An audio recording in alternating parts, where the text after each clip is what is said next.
contigo a palavra, somos todos ouvidos. Ok, muito grata, caro Josué, a Mauri, amigos aí do CEAP, no Rio Grande do Sul, e todos os demais amigos presentes. Eu vejo aqui o Felipe, o Casaroto, várias pessoas conhecidas. Boa tarde a todas e todos. Caro professor Ladislau, Dalbor, todas as autoridades presentes. Uma honra estar aqui nessa sala com vocês e também ter sido convidada para participar da revista. Mais uma vez, agradeço pelo convite e pela oportunidade.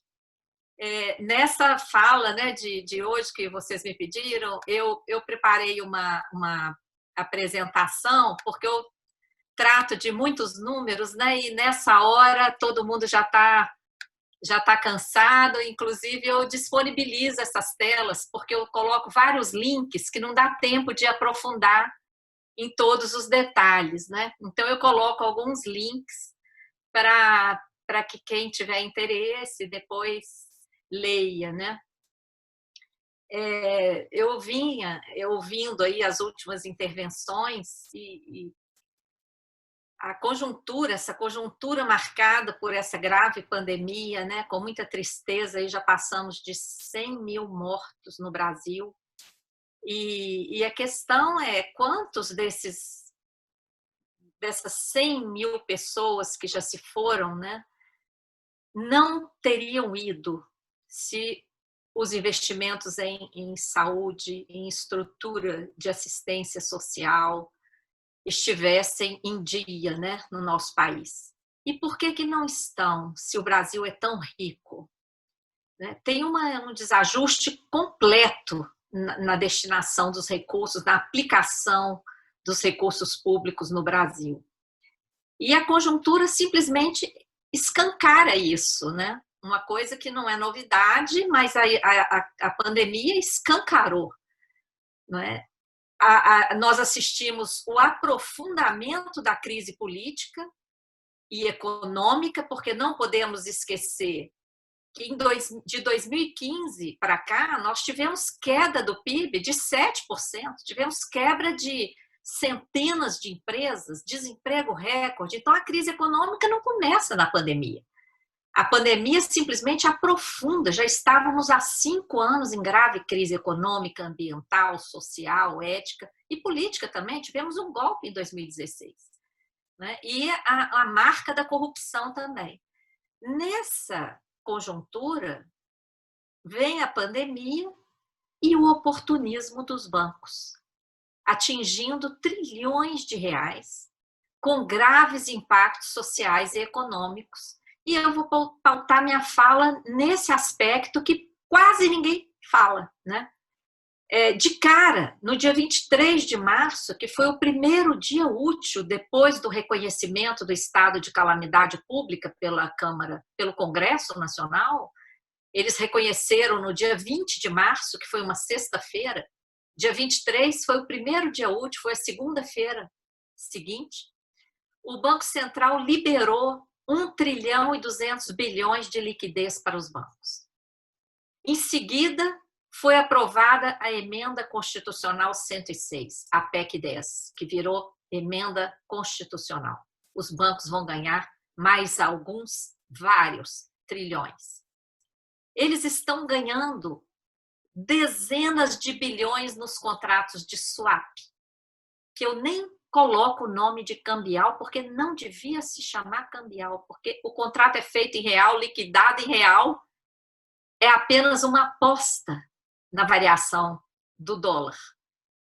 Conseguiram aprovar a securitização de créditos na Lei Complementar 173, que, aliás, é a lei que afeta profundamente os estados, não é? Repassa aí o que o Amaury vinha falando, o impacto da emenda 95, de forma ainda mais grave, porque já vinham passando na 159, na 156, etc., mas agora na 173 radicalizam.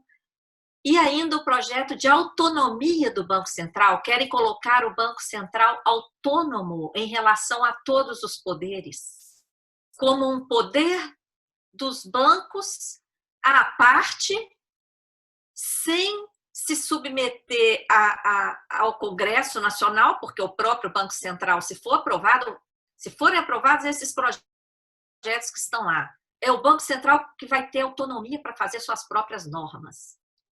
Vai ter autonomia para aplicar essa política monetária suicida, mas vai continuar sendo financiado pelo Tesouro Nacional. Tá? Esse é o projeto. Então, o que a gente vê? A pandemia está sendo uma grande oportunidade de negócio para os bancos. Eles estão lucrando e mais. Essas medidas, em funcionamento normal do Congresso, não teriam sido aprovadas. Desde 2017, eles tentam aprovar a securitização e não conseguiam. Porque toda semana nós estávamos lá panfletando e conversando com um ou outro deputado, né? Agora, na pandemia, não tem jeito, está tudo passando. E como é que os bancos estão agindo? Diante da liberação de 1,2 trilhão de liquidez para os bancos, eles simplesmente não emprestaram. O próprio Paulo Guedes veio a público declarar que o dinheiro ficou empossado nos bancos. Está aí o recorte da notícia. Eles não emprestaram, dobraram os juros e seguraram o dinheiro.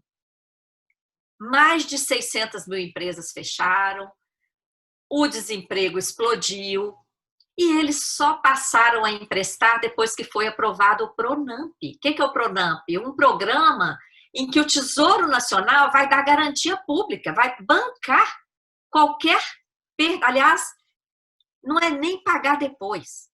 Com o Pronamp, o Congresso autorizou que o Tesouro entregasse dinheiro, dezenas de bilhões foram entregues aos bancos. E eles estão emprestando aos poucos. Enquanto isso, o que acontece? O dinheiro que fica empossado nos bancos, o Banco Central remunera diariamente, no abuso das operações compromissadas, que ultrapassaram 1,3 trilhão em junho e agora já estão em 1,4 trilhão. 20% do PIB sendo remunerado diariamente. Esse folheto que trata dessa remuneração da sobra de caixa dos bancos, com o abuso das operações compromissadas, está lá na página da Auditoria Cidadã. E a pergunta que a gente faz é essa, né? Nós temos dinheiro sobrando para isso? Não é? Para essa política monetária? Bem, a pandemia e a oportunidade de negócios, já falei, começou com a liberação do 1,2 trilhão, seguiu com a medida provisória que deu imunidade aos servidores do Banco Central, a MP 930. O Senado exigiu que essa MP fosse revogada para que eles aprovassem a PEC 10, porque os senadores fizeram a relação direta entre a compra de papel podre pela PEC, autorizada pela PEC 10, e essa imunidade. Aí, o que o governo fez? Editou a medida provisória 951, derrubando essa imunidade para os funcionários do Banco Central. No dia 15 de abril, imediatamente, dia 17, o Senado aprovou a PEC 10. O que aconteceu depois da promulgação da emenda 106? Está o recorte da notícia aí do lado. A equipe econômica, o Banco Central pediram medida provisória para livrar autoridades de erro. Ora, então foi uma encenação a revogação ali da MP 930 para viabilizar a aprovação da PEC 10. Assim que foi aprovada e promulgada a emenda, veio a medida provisória 966, que libera, dá imunidade para todos os agentes públicos, não só para o Banco Central, para todos. Mas a gente sabe que o endereço é esse, não é como já vinha acontecendo. Então, em plena pandemia, foi aprovada a PEC 10, que gerou a emenda 106, já está fazendo parte da Constituição. O artigo 7º dessa emenda autorizou o Banco Central a comprar ativos privados de bancos e outras instituições sem limite de valor.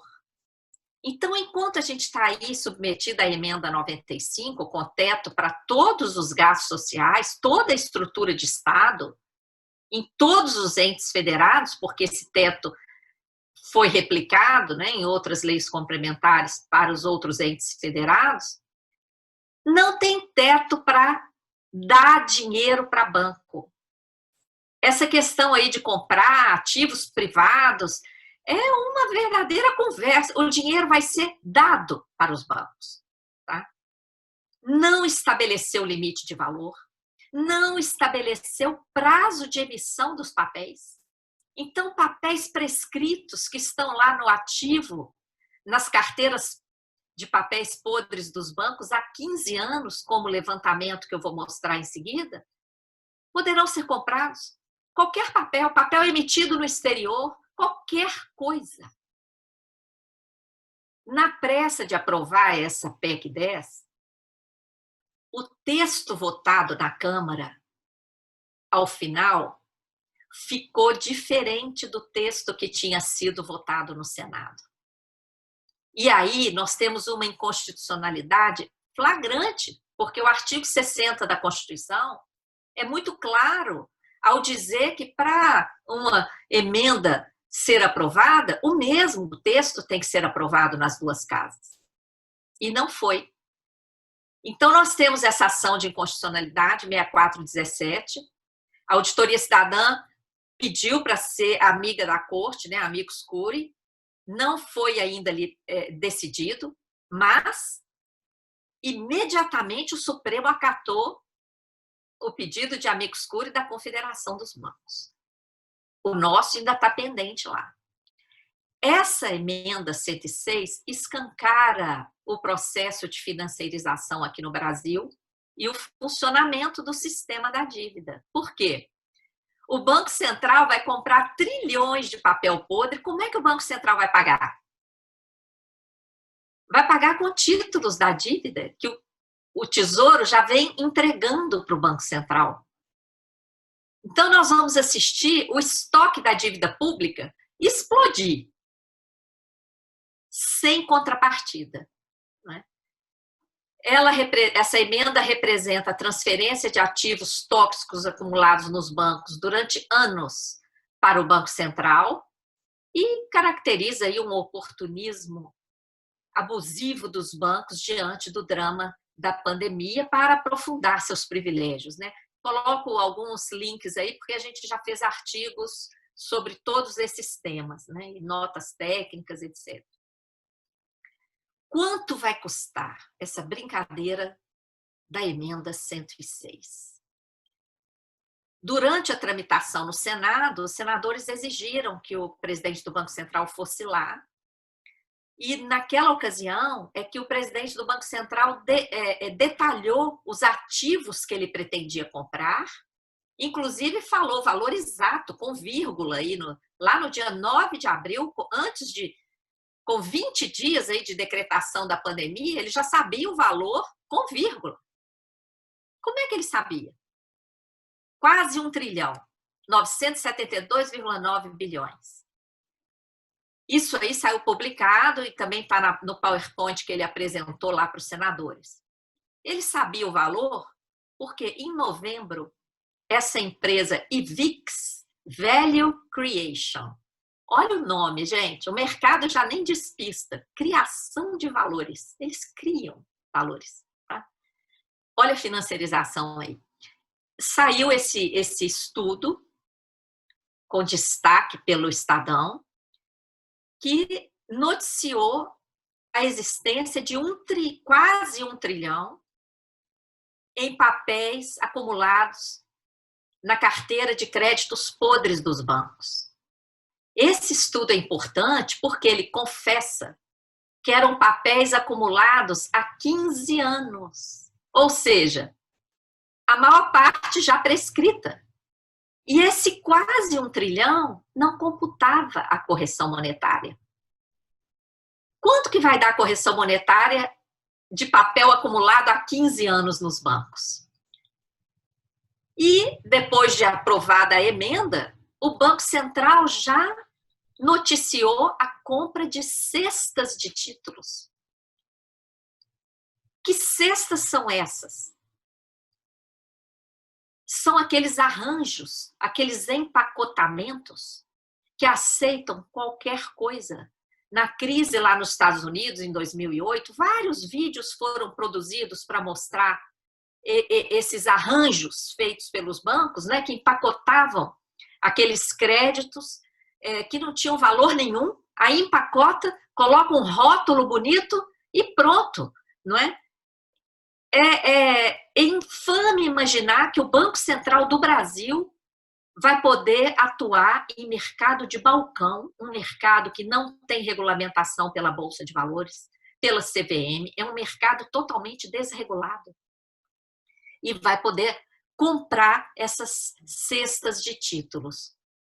O Banco Central não se preocupou com a discussão de inconstitucionalidade que está rolando lá no Supremo e já emitiu a circular 4.028, que também não coloca valor para a operação, não tem limite, confessa o comprometimento de recurso público na operação, não especifica o tipo de ativo.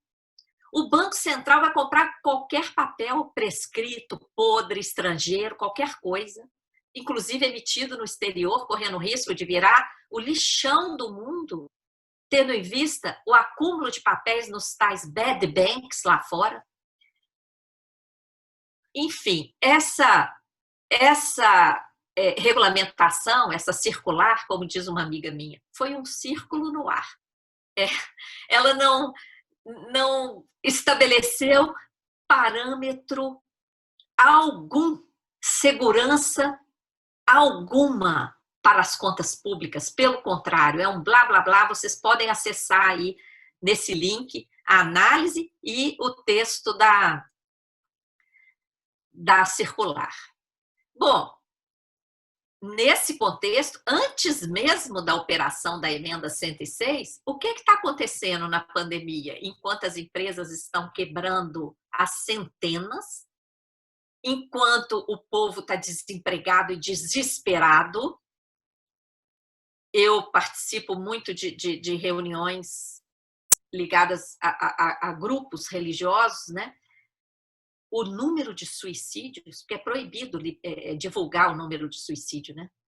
Mas quem está enterrando os mortos sabe. É impressionante como aumentou o número de suicídios no Brasil por causa do desespero das pessoas.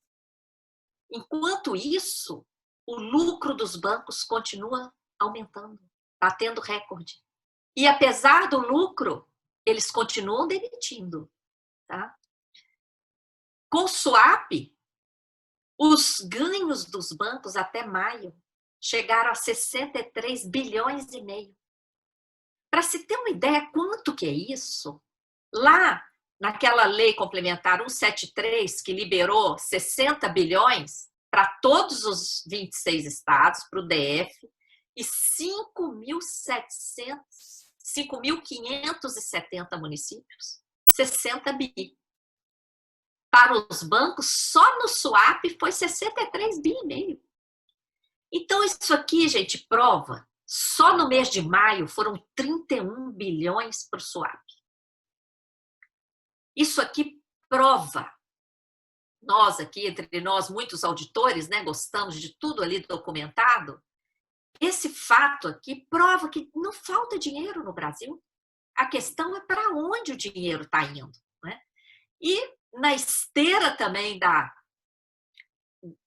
do oportunismo aí que a pandemia está servindo, né, de uma oportunidade incrível para essas pautas da banca, foi aprovado o esquema da securitização, que é a geração disfarçada de dívida pública.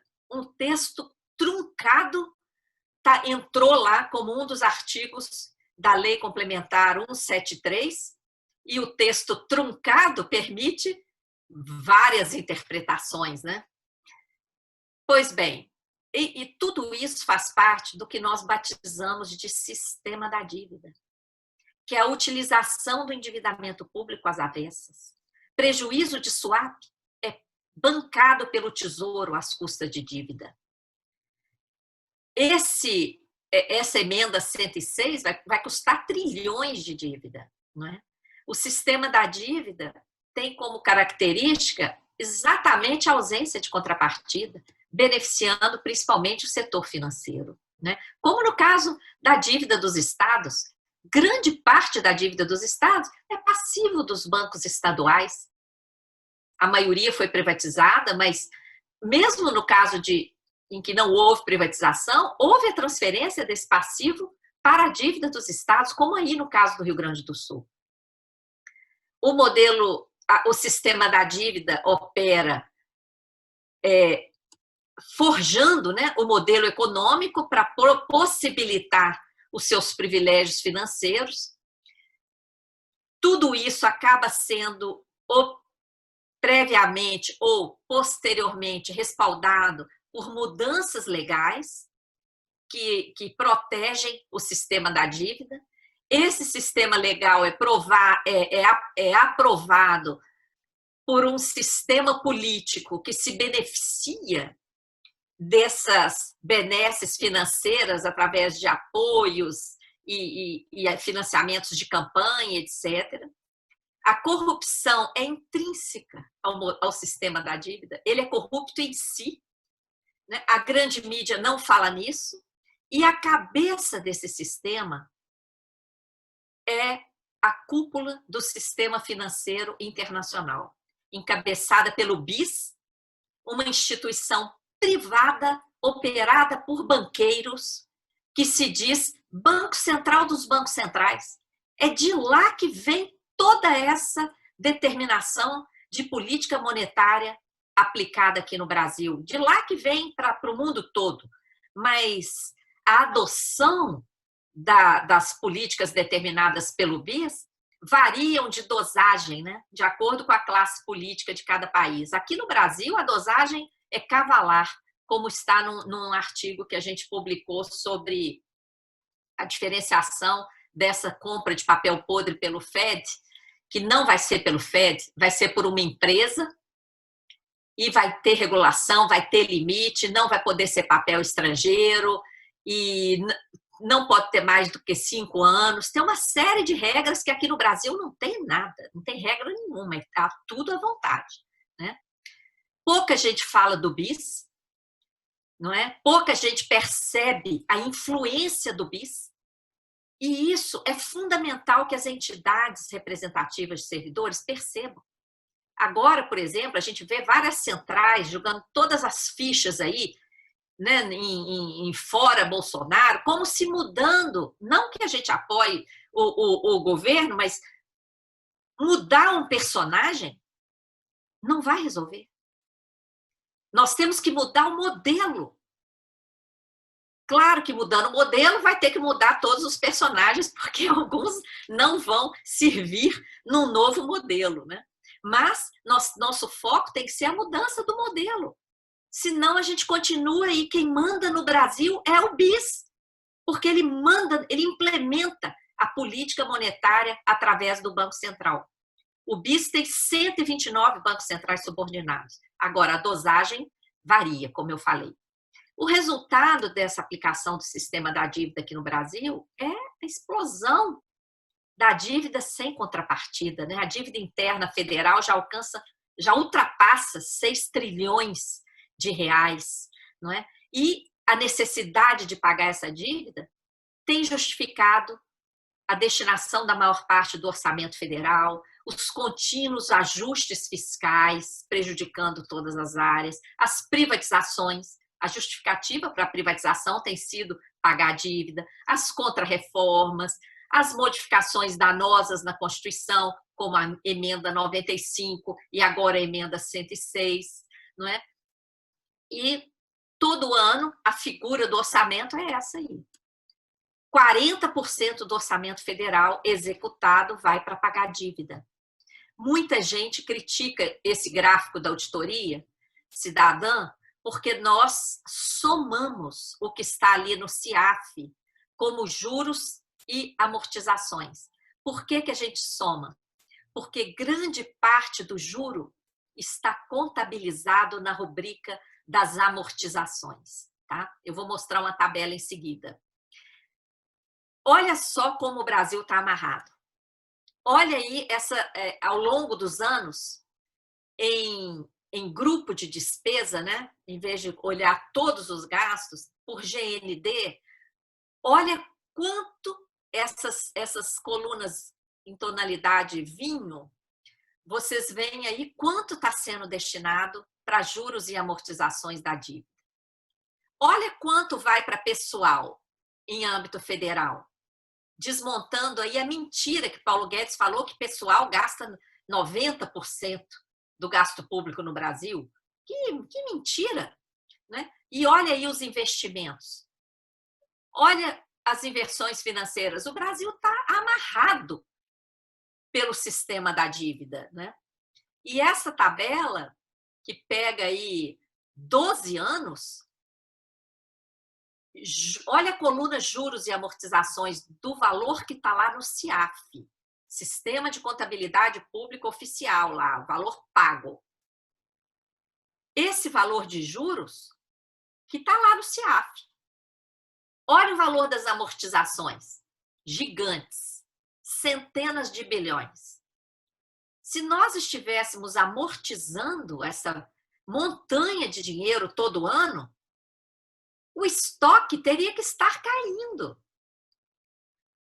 Por que a gente amortiza centenas de bilhões e o estoque sobe continuamente? É porque isso aí não é amortização. Grande parte dos juros estão aí dentro. E aí tem gente que fala, não, é só rolagem.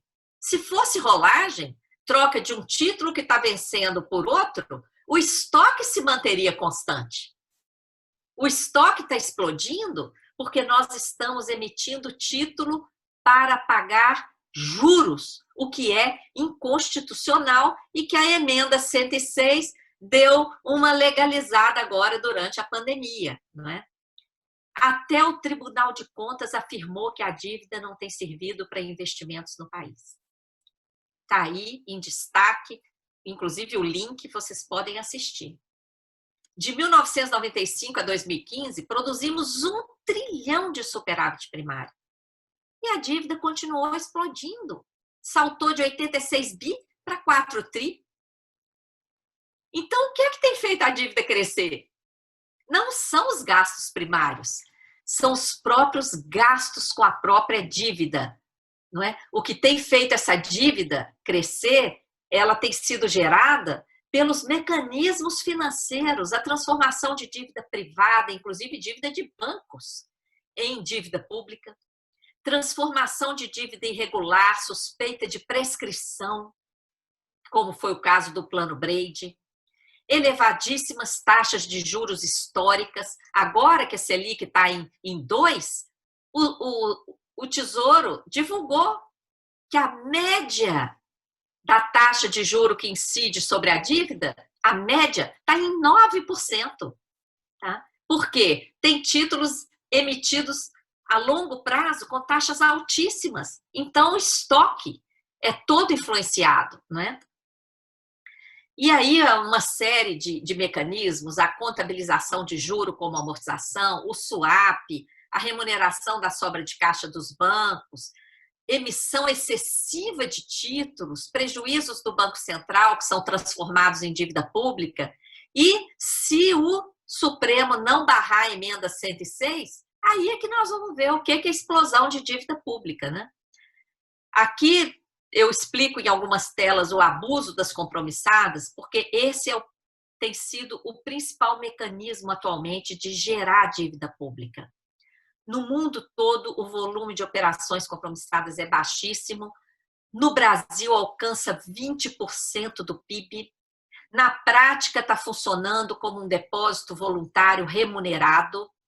Por isso é que o Banco Central quer aprovar a independência. No projeto de independência, eles legalizam, né, entre aspas, isso aí.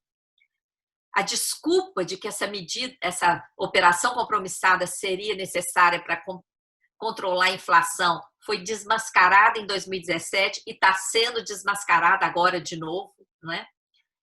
Só essa operação gera as seguintes consequências. Ela gera 1 trilhão e 400 bilhões de dívida pública. Ela gera um gasto ilegal, um rombo, de acordo com os balanços do Banco Central, de 754 bilhões em 10 anos, sem correção. Se atualizarmos, 1 trilhão de gasto. E mais, ela impacta na economia, porque ela gera escassez de moeda e o juro de mercado vai para as alturas. Olha agora, na pandemia, Selic a 2, tentem pegar um empréstimo no banco para ver. Por mês, é muito mais do que o dobro da Selic, o juro de mercado, por mês. É muito mais do que a Selic anual. Né? Nós temos que denunciar, gente, o funcionamento da política dessa política monetária aplicada pelo Banco Central, suicida. Olha isso. O Banco Central dá títulos o Tesouro Nacional dá títulos para o Banco Central. Dá. O Banco Central não paga pelos títulos. O Tesouro Nacional emite e entrega para o Banco Central. E, apesar de doar os títulos para o Banco Central, o Tesouro paga juros para o Banco Central. Quanto custou isso nos últimos 7 anos? 2 trilhões 294 bilhões. Quando o governo anuncia renúncias fiscais, o que ele considera renúncia fiscal? A dedução do gasto com saúde, que ele quer acabar com a dedução de gasto com saúde na declaração de imposto de renda. Querem acabar com a dedução do gasto de educação, dependente, querem cortar todas as deduções para a classe trabalhadora pagar imposto sobre o salário bruto.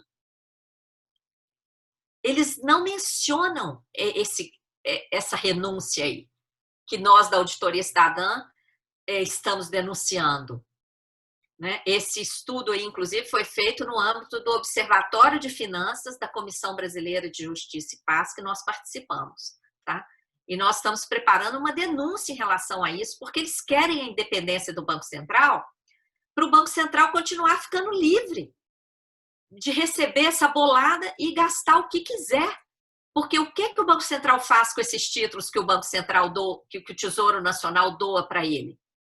Entrega para os bancos para remunerar a sobra de caixa. Né?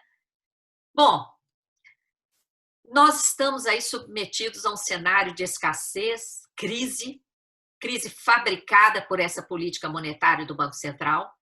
O que explica esse cenário se nós temos mantido mais de 4 trilhões em caixa? Está aí o link das referências. Né?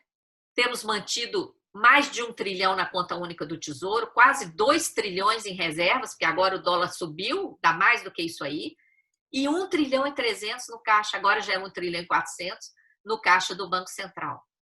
Além disso, nós temos todas as riquezas, somos a 9ª maior economia do mundo. O déficit sempre esteve no Banco Central, dados oficiais mostram isso. Então, nossa luta é uma luta por uma auditoria da dívida. Nós fazemos uma auditoria cidadã, enquanto não acontece a auditoria oficial prevista na Constituição. A CPI, lá em 2009, 2010, foi um grande passo nesse sentido, mas ainda não foi auditoria. Nós temos que responder para a sociedade esse paradoxo que existe aqui no Brasil. Nós temos uma realidade de abundância e um inaceitável cenário de escassez. E não podemos nos conformar com isso. Né? Nossa tarefa é ver o que separa essa realidade de abundância do cenário de escassez. E o modelo econômico errado, concentrador de renda e riqueza, está na essência dessa escassez. Esse modelo econômico errado produz escassez através do sistema da dívida, através da política monetária suicida, através do modelo tributário regressivo e do modelo extrativista modelo do agrobusiness e da mineração, que deixa aqui no Brasil somente o dano ambiental. Quando a gente vai olhar os royalties, é praticamente zero, nem aparece no orçamento. Tá? Por isso, nós lançamos ontem a campanha É Hora de Virar o Jogo. Contamos aí com o apoio das entidades do Rio Grande do Sul para ajudar a divulgar essa campanha. Por quê? Quando a gente fala da auditoria da dívida, as pessoas às vezes têm a impressão de que isso é uma coisa distante.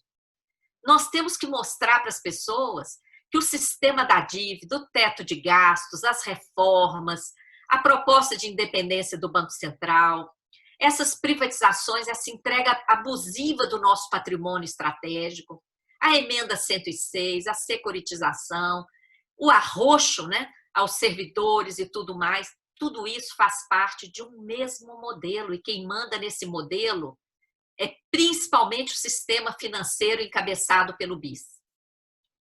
Nós temos que virar esse jogo para garantir direitos sociais, respeito humano, respeito à natureza, um Estado social forte. Né? E para virar esse jogo, nós temos que começar pela auditoria, não é? Mostrando aí, exigindo aí a transparência do gasto público. Eu deixo aí o link e as nossas propostas, né, de estratégias de ação é divulgar conhecimento da realidade. Nós temos tido experiência no âmbito da auditoria cidadã, nesses 20 anos de luta, com inúmeros estagiários de economia que confessam que foram entender o que é política monetária no estágio da auditoria. Na faculdade, eles não entenderam isso. Então, nós temos que popularizar esse conhecimento sobre essa política monetária suicida que está roubando trilhões para transferir para os bancos, sob o manto do sistema da dívida, né? Gerar uma mobilização social consciente, porque a gente acredita que a mudança virá da base da sociedade com uma pressão consciente, não é? Temos aí petições na página da auditoria, uma outra campanha para que sejam enviadas cartas aos ministros do Supremo para pressionar em relação à ação de constitucionalidade 6417, participar da campanha É Hora de Virar o Jogo e exigir auditoria com participação social. Eu agradeço, fico à disposição, não sei se vai ter espaço para debate, mas de qualquer forma estamos à disposição e espero vocês nas páginas da Auditoria Cidadã. Muito obrigado pela presença, Maria Lúcia. Tem espaço para debate, sim. Na verdade, esse espaço dependeria de você ter disponibilidade de tempo para nos acompanhar mais um pouco, né? Mas pela manifestação já há aquiescência nesse sentido. Então, as pessoas que quiserem formular perguntas podem fazer pelo chat ou se inscrevendo e abrindo o microfone e formulando a pergunta verbalmente mesmo, sem problema nenhum. É importante dizer que a Maria Lúcia Fattorelli vai estar conosco aqui no Rio Grande do Sul no dia 3 de setembro, num evento da Escola Francisco Juruena, que é a escola do Tribunal de Contas, né? Dirigida pelo Carlos Eduardo Fleck, que está conosco aqui na sala. O Cadu me pediu para, se quisesse anunciar esse evento, e é um debate sobre o sistema da dívida em que eu mediarei o debate e os palestrantes serão a Maria Lúcia Fattorelli e o João Pedro Casarotto, que é do Núcleo Gaúcho de Auditoria Cidadã da Dívida. Então já está feito o convite aqui, ele é transmitido pelas redes sociais do Tribunal de Contas, né? Então pode ser acessado ali com muita facilidade. O Amaury se inscreveu. Vou deixar que você faça a pergunta, Amaury. E, na sequência, na pergunta dele, se mais alguém quiser se inscrever, pode pedir ali no chat e a gente vai abrindo, depois das respostas da Maria Lúcia, as perguntas. Só para anunciar aqui, o professor Ladislau Dalbor, que estava conosco até há pouco, me informou no privado que precisaria sair porque está com outra live, e o Braulio me parece que informou aqui no público, né? Então, virou uma nova mania, né? Esse tipo de evento, e as pessoas estão tendo que se desdobrar para acompanhar todos eles na medida do possível. Contigo a palavra, Maurício. Eu pedi para falar, só para fazer mais do que uma pergunta, um registro. Eu acompanhei ontem, Maria Lúcia, o lançamento da campanha Vamos Virar o Jogo. Foi impressionante a presença de pessoas do Brasil inteiro, né? Lideranças sindicais, associativas, de núcleos da auditoria, e eu percebi lá um grande sentimento de confiança, né? No sentido de aprofundar a denúncia, ganhar o coração e a mente das pessoas para a gente oferecer um pouco de esperança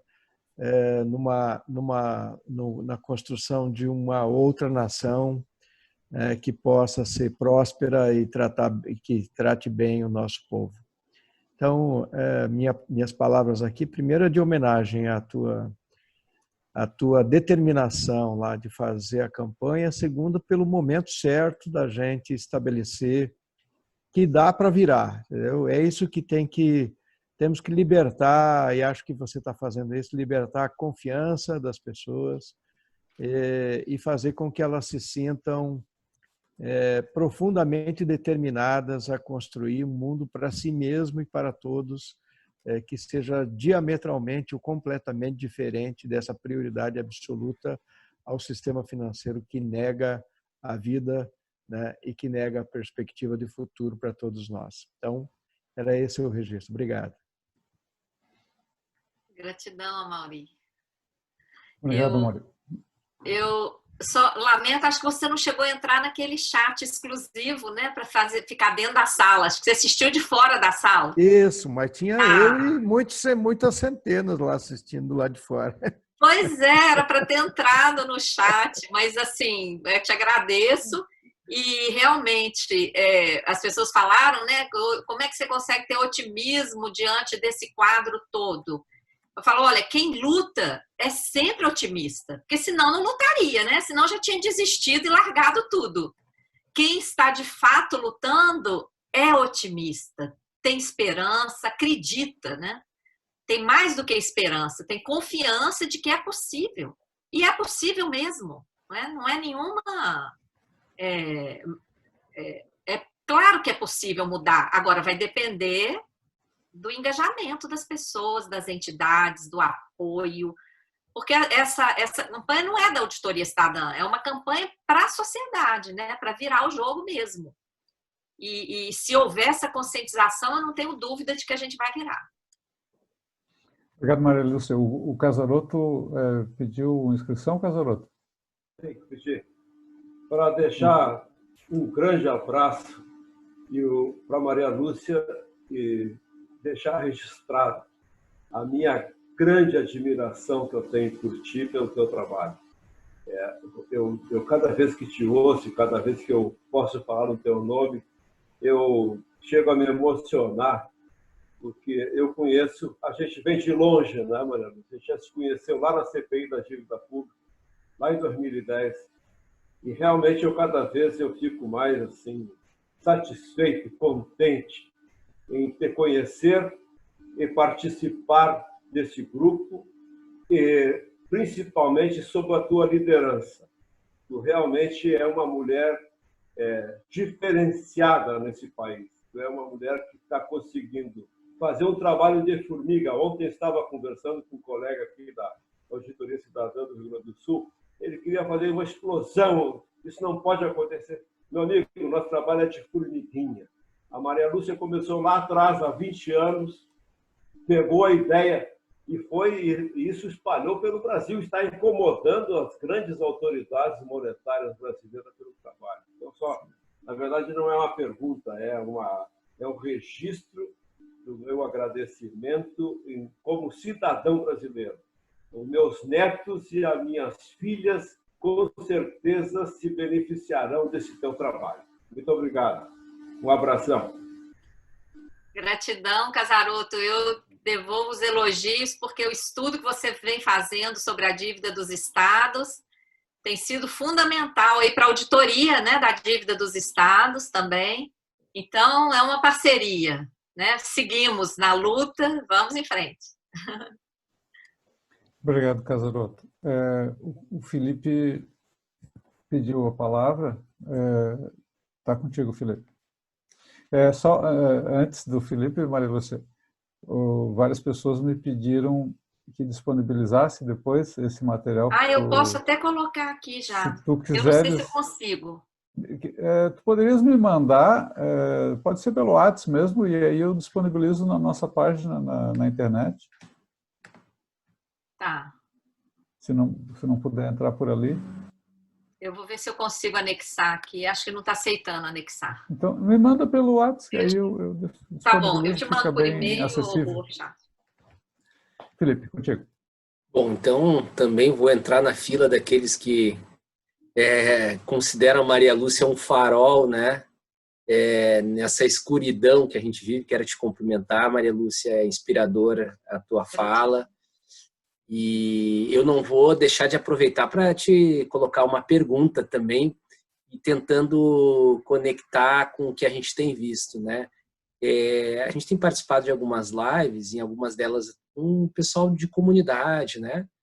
E num primeiro momento que nos chamou a atenção foi essa renda básica, né? Enfim, que começa com o governo, mas o Congresso aumenta para R$600 e que, de fato, historicamente é um valor significativo na comparação com a renda média brasileira, né?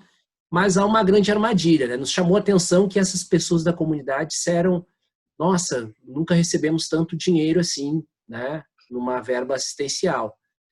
E é uma grande armadilha porque, na nossa visão, é um jogo de soma negativa, né? Porque está dando renda por um lado, mas está mercantilizando a vida por outro. Então, essa renda vai ser consumida. Eu queria, então, te escutar como tu tem enxergado essa renda básica como sendo assim um mecanismo de garantir um fluxo mínimo, talvez, para o setor financeiro, né? Uma espécie de colateral para que ele continue perpetuando essa reprodução autônoma que vai, enfim, achatando a vida, né, na economia real. Queria te escutar sobre essa conexão, que momento é esse que a gente está vivendo, como dialoga isso com o sistema da dívida. Mais uma vez, obrigado pela tua presença, é satisfatório estar aqui contigo. Eu que agradeço, Felipe, prazer em vê-lo à distância, né, nesse novo normal. Olha, eu sou favorável à renda básica, inclusive eu acho que ela não deveria ser inferior ao salário mínimo. Existe um piso no Brasil para os benefícios, que é o salário mínimo, e a renda básica deveria ser no mínimo de um salário mínimo, né? A pandemia escancarou a desigualdade social no Brasil, não é? A miserabilidade aí do povo. Nós já temos mais de 60 milhões de pessoas recebendo, chega a quase 70 milhões recebendo, já cadastradas, mas tem 100 milhões pleiteando. Dessas 100 milhões que estão pleiteando, cerca de 70 milhões já estão recebendo. E até um parêntese aqui, o dinheiro para pagar isso não está gerando dívida, viu? Saiu uma notícia no jornal semana passada que a dívida pública aumentou 600 bilhões esse ano, e na notícia eles falam do ajuste, do auxílio emergencial, mas nós verificamos nos dados o pagamento do auxílio emergencial tem sido feito com dinheiro da conta única, aquele 1 trilhão, 300 e tanto que estava lá em dezembro, tá? Essa renda básica é que está ajudando para o PIB não despencar demais, porque quem está recebendo essa renda básica, esse dinheiro está, em parte, voltando para o governo através dos impostos que incidem sobre o consumo, porque quem recebe isso corre na feira, corre na farmácia. Esse dinheiro é inteiramente gasto no consumo. E está servindo para alimentar a economia. Tá? Então, está ajudando muita gente a não morrer de fome, né? Porque como é que ficaram os informais, aquele pessoal todo de camelô, que de repente todo mundo ficou em casa, eles ficaram sem ganhar nada. E eles não tinham reserva nenhuma. E demorou a sair esse auxílio emergencial, né? Aí entraram aquelas ações de caridade e tudo, mas olha, gente, a calamidade social no Brasil, ela é gigante. Eu sou favorável à questão da renda básica de cidadania como uma política pública que precisa regulamentação, porque logo em seguida a uma política dessa, teria que ter uma política de assistência efetiva para ir lá e ver por que essa pessoa está precisando de uma renda básica. Por que essa pessoa está à margem, não é, do mercado de trabalho? Isso fora desse quadro grave de pandemia, lógico, né? Então, essa parte do Estado social do Brasil está extremamente atrasado e assim,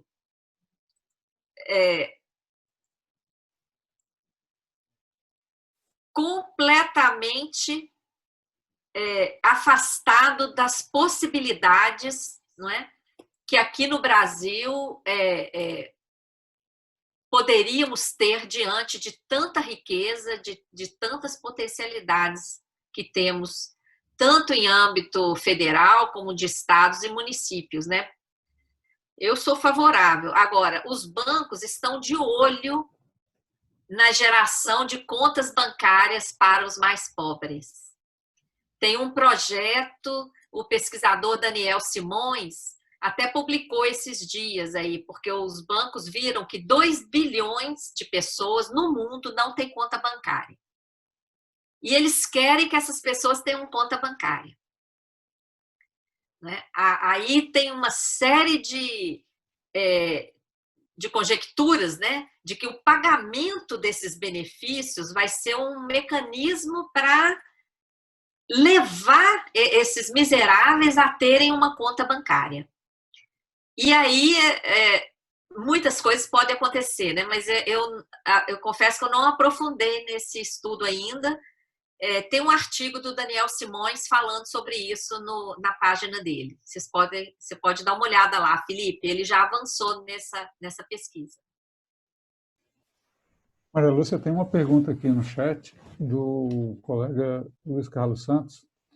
É uma pergunta interessante, porque ajuda a entender o que aconteceu com o embolsamento desses 1,2 trilhão de reais que o Guedes liberou lá no início da pandemia, né? O Luiz Carlos pergunta o seguinte: qual a diferença entre operações compromissadas e depósitos compulsórios? O depósito compulsório está dentro das operações compromissadas, há um percentual mínimo. Quem fiscaliza esse controle e esse percentual, se existir? Essa é a pergunta dele. É bem interessante que a fiscalização sobre a atividade do Banco Central é algo bastante opaco, né? Eu estava participando de uma live, assistindo o Casarotto, né? Com o professor Skeff, lá da USP, e a Eli da Graziani, que acompanhava a live, postou no chat um artigo de um professor examinando a operação de tentativa de salvamento do Banco Econômico lá em 1985. e indicando as barbaridades que se cometeu naquela operação, né, que sequer foram objetos de uma investigação mais aprofundada de responsabilização, né, pelos atos de desvio de recursos que aconteceram lá, né. E o que eu quero dizer é que a relação entre as compromissadas e os depósitos compulsórios tem relação direta com a fiscalização do Banco Central, que é algo que é muito raro de se ver, né, com profundidade.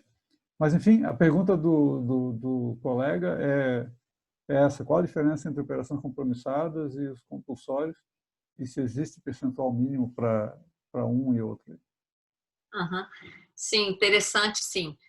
Primeiro, sobre a fiscalização do Banco Central, já procurei isso, é atribuição da CGU, da Controladoria Geral da União, mas nunca aconteceu.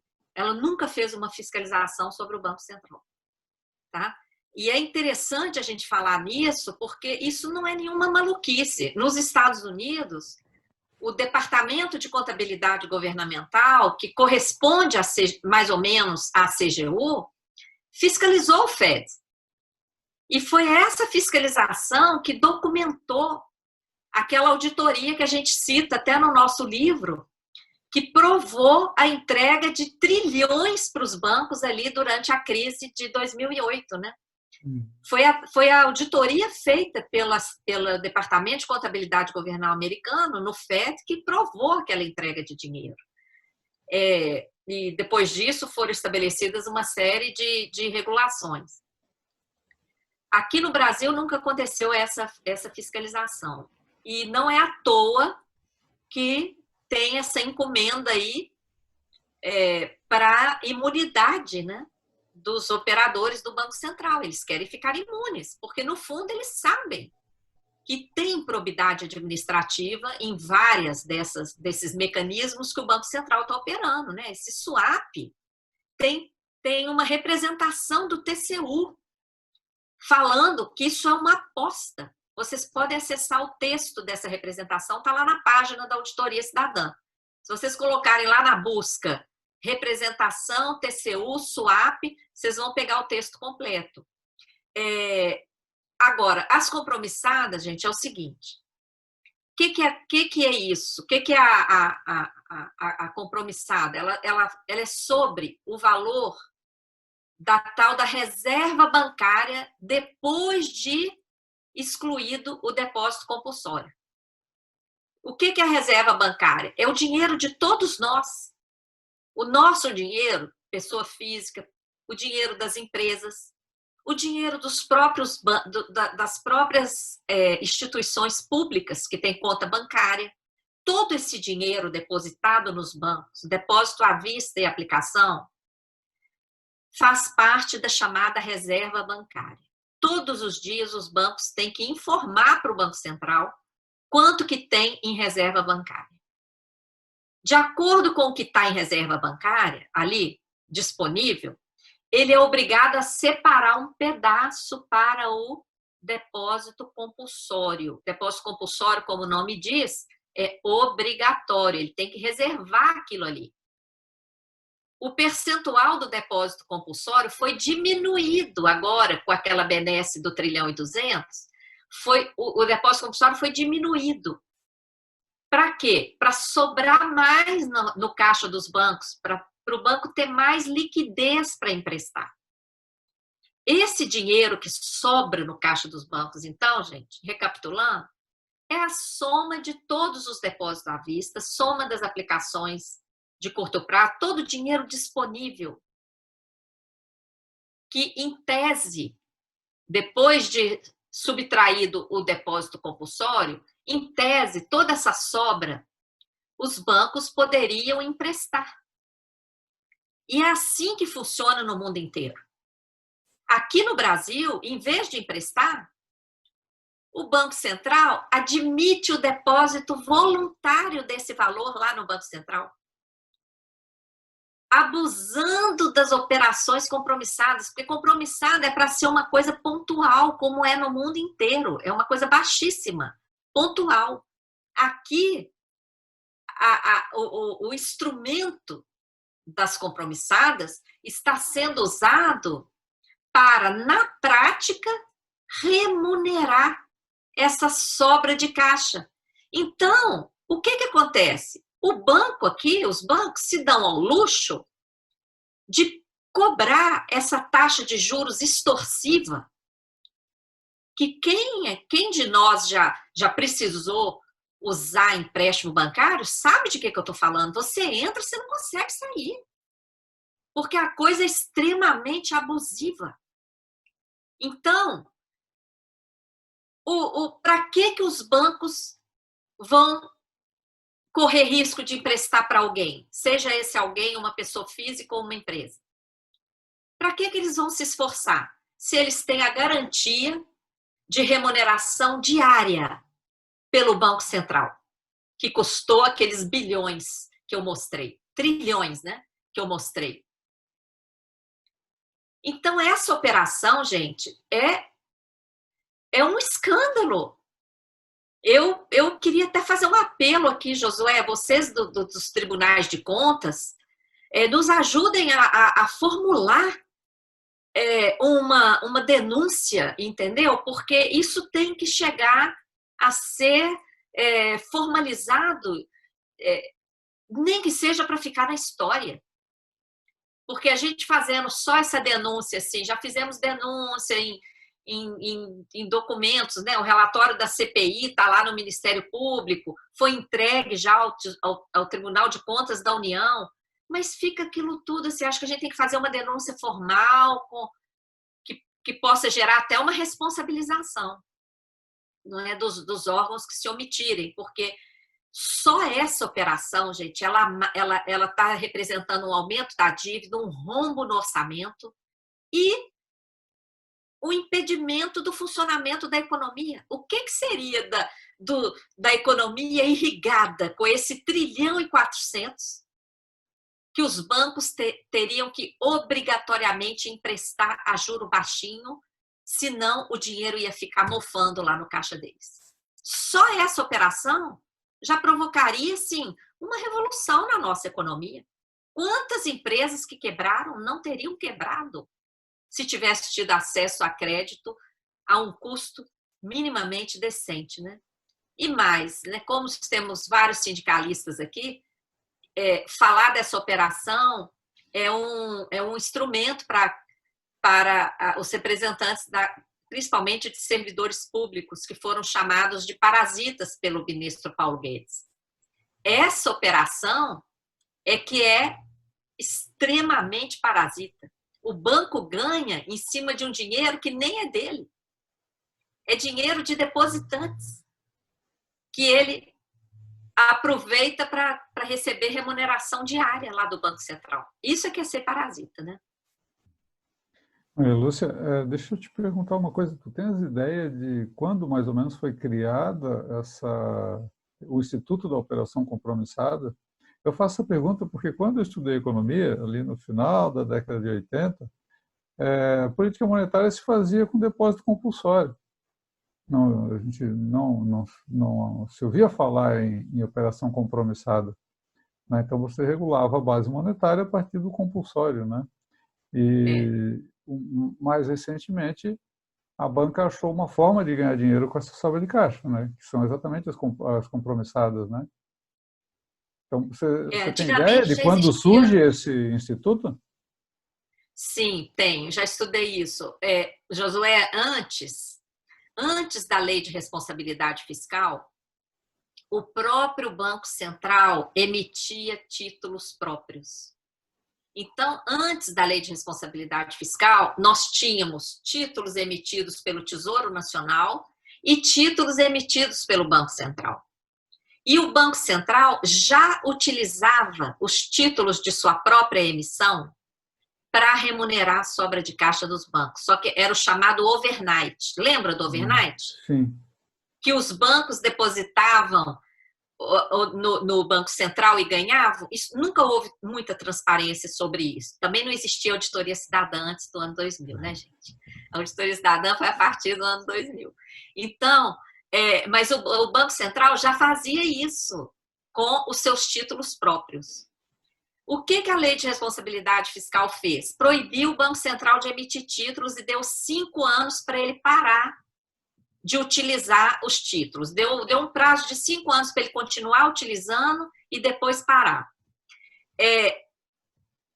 Foi assim, imediatamente criaram as operações compromissadas ou operações de mercado aberto. Eu tenho uma tabela que eu posso até incluí-la nessa apresentação que eu fiz para vocês, como surgiu as compromissadas. Eu vou incluir, então, antes de enviar, para vocês terem aí esse registro. À medida em que vai diminuindo a utilização dos títulos pelo Banco Central, dos seus títulos próprios, o volume da compromissada vai aumentando. Tá?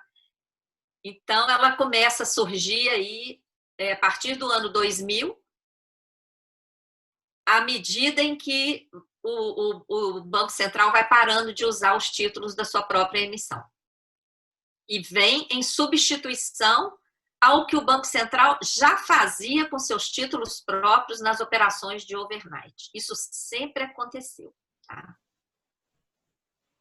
Muito bem, obrigado pelo registro. Então, vamos a uma última pergunta aqui, do Daniel Santana, de Tencourt. O Daniel faz a seguinte menção ali no chat, né? Com todos esses dados apresentados que comprovam a necessidade da realização desta auditoria no Banco Central para desmascarar esse sistema da dívida, já houve alguma tentativa da auditoria cidadã em representar junto ao Ministério Público Federal para a adoção de medidas judiciais que obriguem o Estado brasileiro a realizar essa auditoria?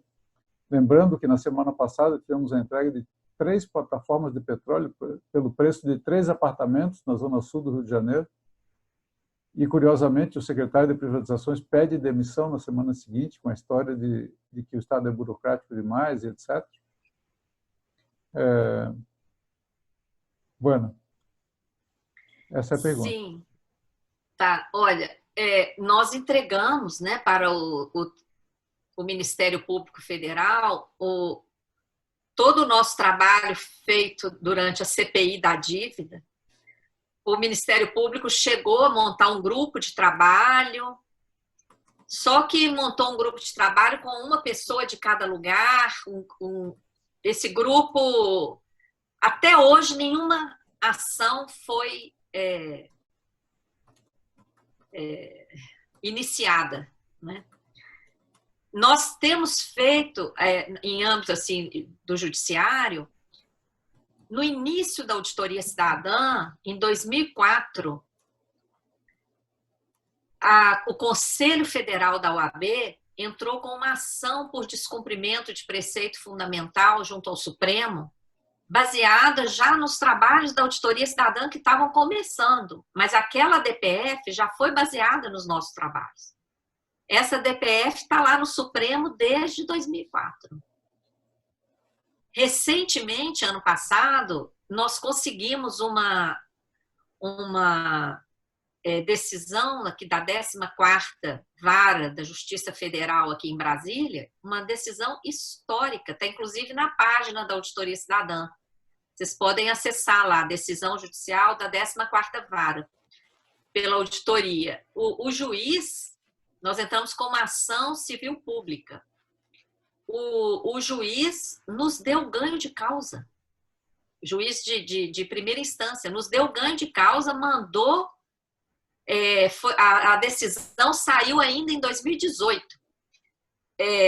Mandou instalar, deu 60 dias de prazo, deu 30 dias de prazo para o Congresso Nacional instalar a comissão mista. Gente, no mesmo dia, a AGU e a mesa do Senado recorreram ao plantão do Judiciário, sem número de protocolo, sem nada, saiu lá a revogação da liminar. No mesmo dia, a liminar não durou nem 24 horas. Tá? E a alegação foi que a instalação de uma auditoria iria provocar uma ameaça à continuidade dos serviços de saúde, de educação e etc., quando é justamente o contrário, né?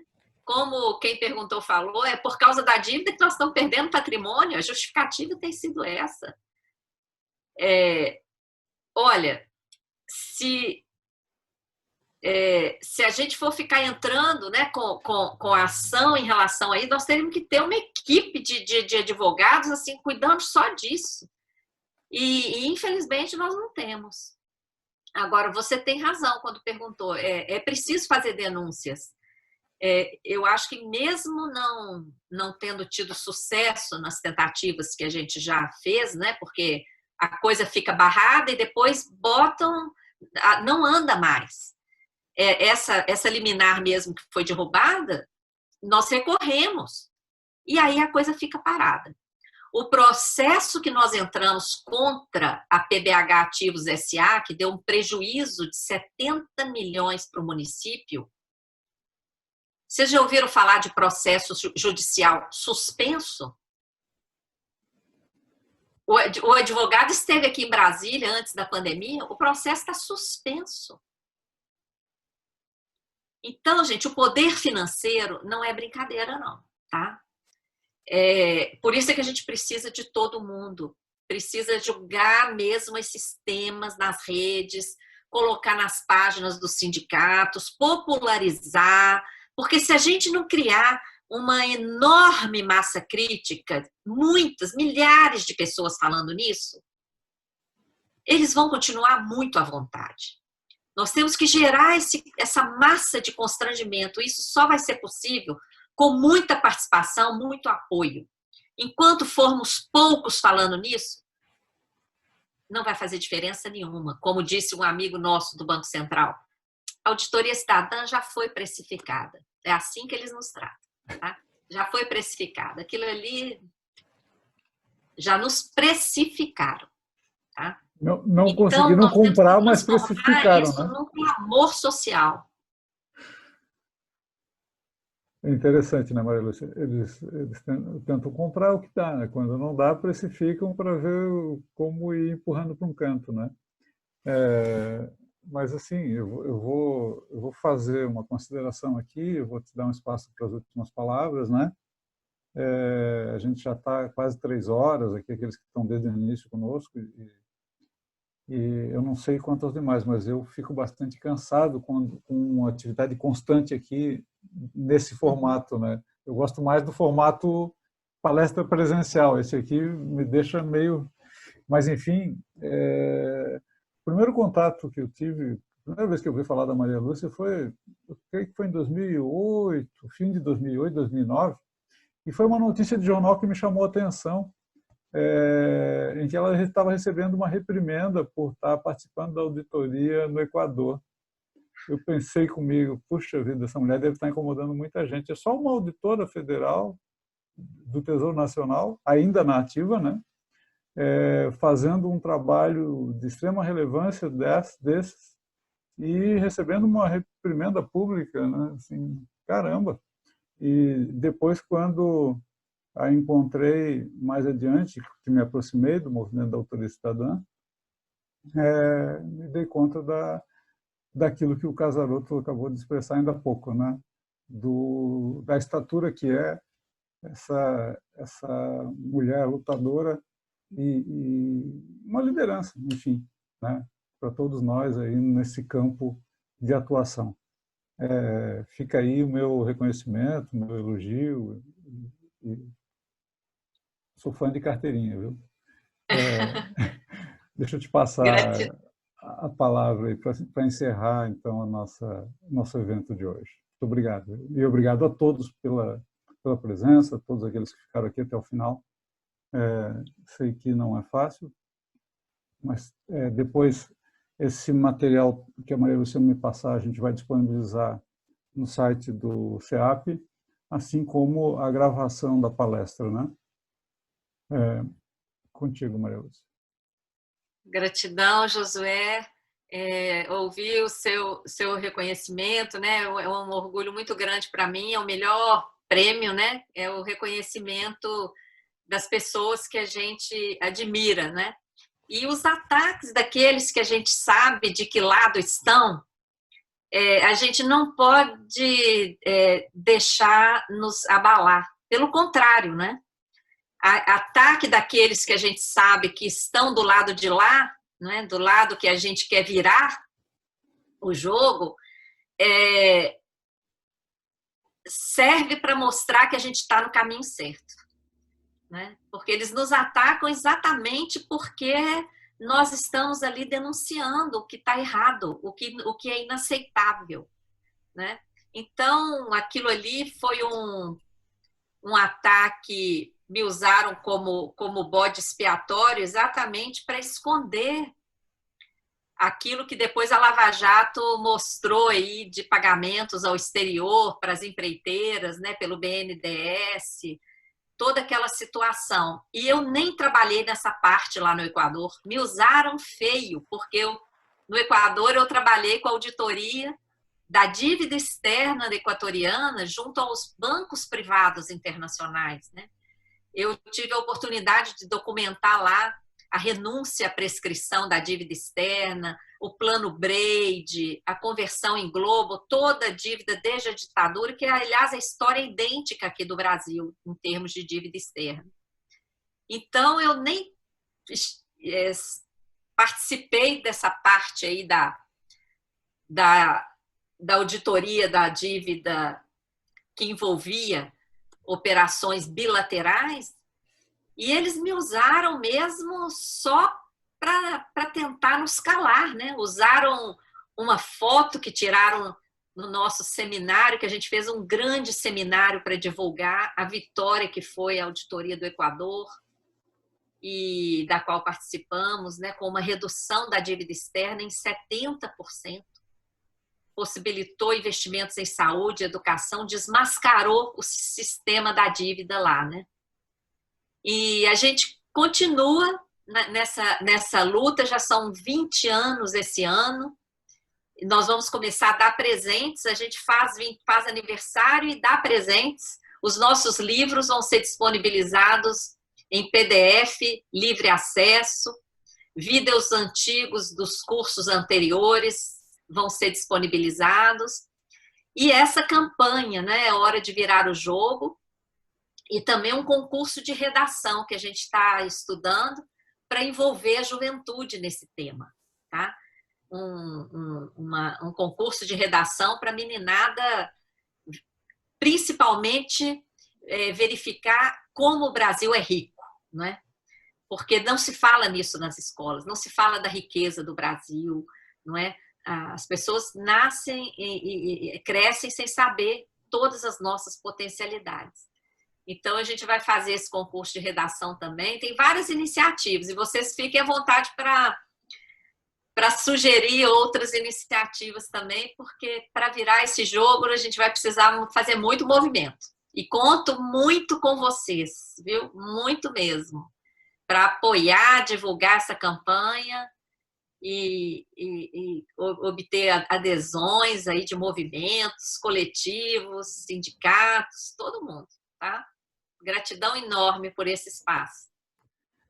Seguimos na parceria. Obrigado a todos pela presença, obrigado ao presidente Stilac, que nos acompanhou até o final aqui, a Mori, todos os demais, Casaroto, Lígia, Daniel, o César Filomena, diretor-geral do tribunal, Nívia, enfim, Cadu, Paulo Assunção, Augusto, Vanderlei, Luiz Marcelo, lá do Rio de Janeiro, Paulo Lene, Vladimir.